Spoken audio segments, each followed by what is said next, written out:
season end na naman mga par, kaya magpaparank na naman tayo. Mandudurog na naman tayo ng mga dayo mga par. Ayoko kasi talaga na nagtatagal dito sa Epic mga par eh. Kasi mas gusto ko mandurog dun sa Mythical Glory mga par, tsaka Mythic Immortal mga par eh. Pero joke lang yung mga par ha, siyempre nagpapabuhot lang talaga tayo mga par. Si Batang Pasaway pala yung nakalaban ko dito mga par, pasaway talaga ang tapang mo par, right? Wala na siyang buhay, sugod pa na sugod mga par.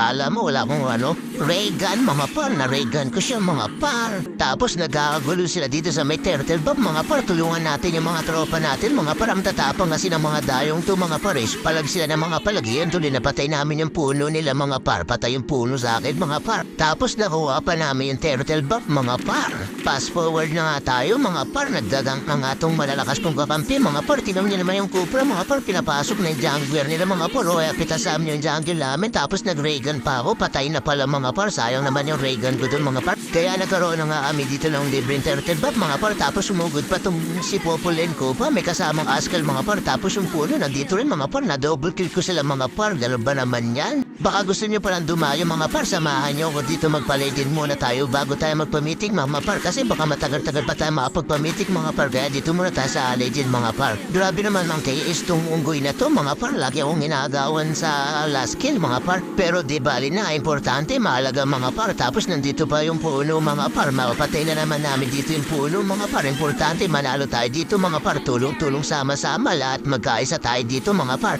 At fast forward na nga tayo ulit mga par, kasi magkakaroon na naman ang gulo dito mga par. Manggugulo na naman itong mga dayo ay pumapasok yung puno nila mga par, ang tapon ng puno nila mga par. Ano bang pamalan yan mga par? Si Groot mga par, ang tapon ni Groot mga par, laging pumumpulon. Pero tama naman ang ginagawa niya, kaya lang yung mga kasama niya mga par, walang mamalakas mga par, nandun lang sa gilid, tapos nanonood lang mga par. Kaya napitas pa namin sila dito mga par, isa-isa. Tapos yung unggoy namin mga par, sobrang taba na mga par, ubos sa kanya lahat mga par. Di mo malaman kung sino yung tunay na unggoy mga par, kasi pare-pares lang naman talagang unggoy yan mga par. Kaya shoutout sa'yo unggoy. At grabe na pala yung nangyayari dito mga par, 7 minutes pa lang yung nakakalipas mga par, pero durug na sila sa amin mga par.